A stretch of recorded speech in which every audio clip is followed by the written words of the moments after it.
Ang hirap pala talaga na lumaban kang mag-isa.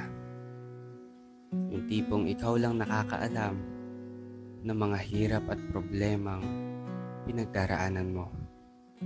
Solo kang lumalaban sa hamon ng buhay. Walang kakampi, kundi sarili mo lang.